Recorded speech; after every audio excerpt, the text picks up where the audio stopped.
gente diz, tem decisão importante do Atlético na Sul-Americana. Vamos colocar a ficha técnica aqui para o pessoal conferir de Godoy Cruz e Atlético. Fael, conhece a arbitragem? Tem alguma notícia? Está na sua planilha? É curioso, viu? Porque, apesar da quantidade de jogos nas competições sul-americanas, a gente sempre vê árbitros repetidos, como o Alex Ferreira ou Herrera, que foi o último Herrera, que apitou o último jogo aqui, já tinha apitado Galo, Bucaramanga, o VAR já tinha histórico auxiliar também. Eu só espero que a arbitragem hoje tenha um comportamento diferente do que foi o jogo aqui na Arena MRV. O árbitro já perdeu o comando da partida na primeira etapa.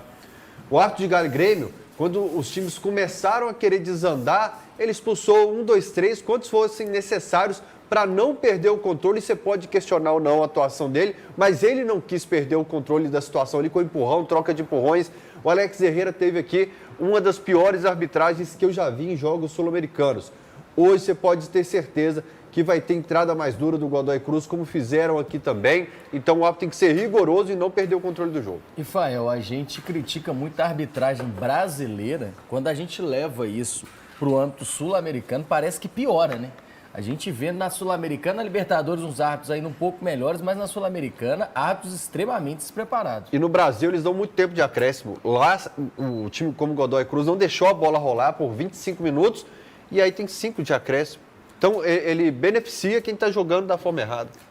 Gão, um eterno ídolo celeste, né? Abel Guimarães, e a gente vai discutir sobre escalação do Atlético. Porque eu acho que hoje tem que ter um temperinho diferente ali, como o Cuca fala, tem que mexer o doce hoje. Então tá, vamos ver então o clima para essa partida contra o Godoy Cruz. O Atlético desembarcou na Argentina em vantagem.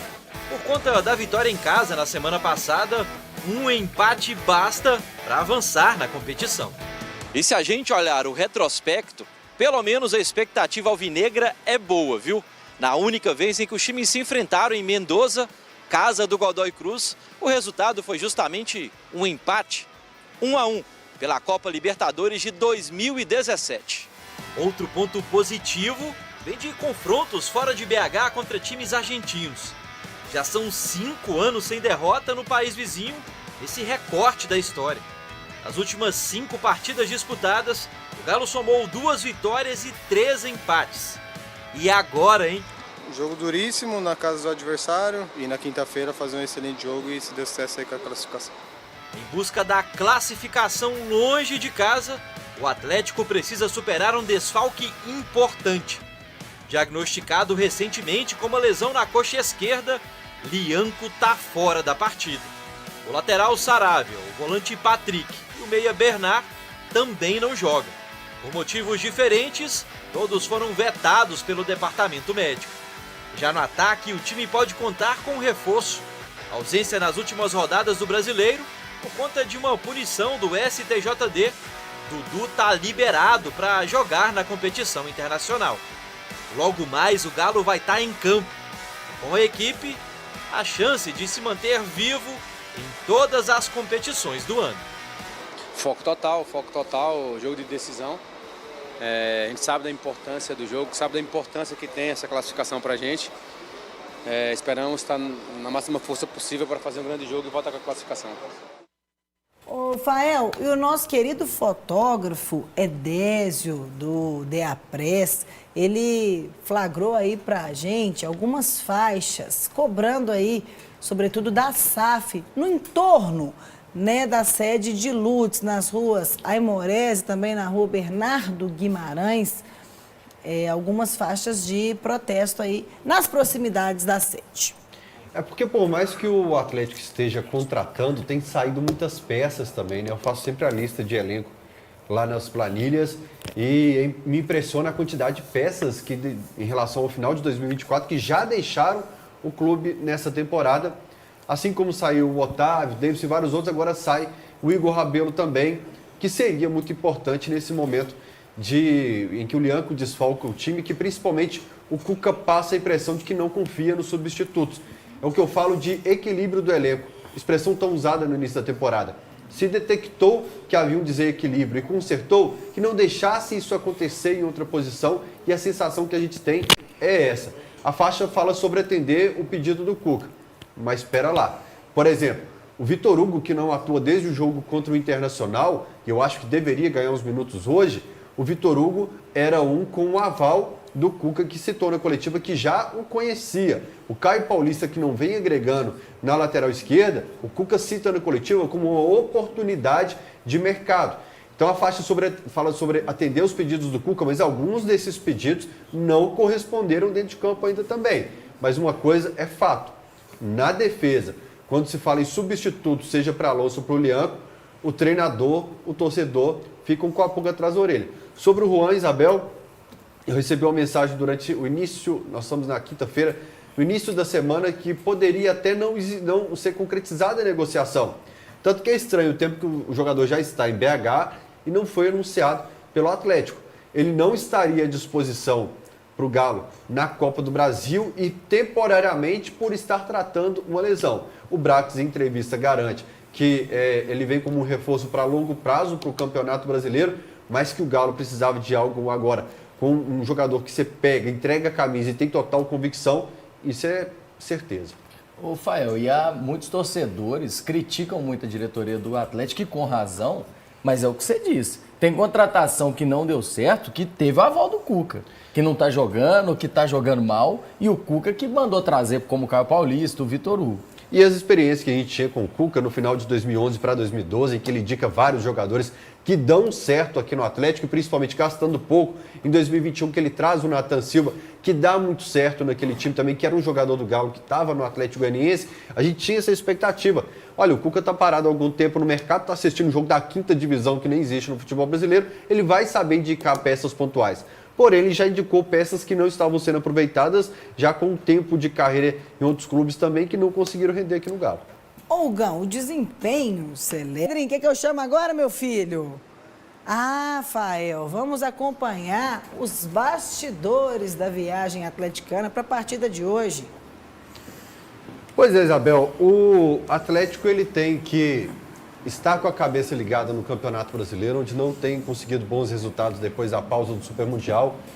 Tem um jogo importantíssimo, talvez o mais importante do ano, contra o Cruzeiro pela Copa do Brasil, mas ele precisa estar vivo na Copa Sul-Americana também, que leva para a Libertadores, é um título continental, é um título importante, e ele precisa enfrentar os desafios de um time que não descansa. O treinador teve jogos chaves para fazer isso e não fez, e no mata-mata não dá para fazer, né? Pelo menos não da forma que a gente precisava nesse momento. Então o que o Atlético tem que fazer hoje é disputar, é competir. Eu estava vendo no site No Ataque, fez um excelente texto sobre os argentinos. Na Libertadores, em 6 mata-mata, a gente elimina os argentinos 6 vezes. Na Sul-Americana, a gente vem de 3 eliminações para argentinos também.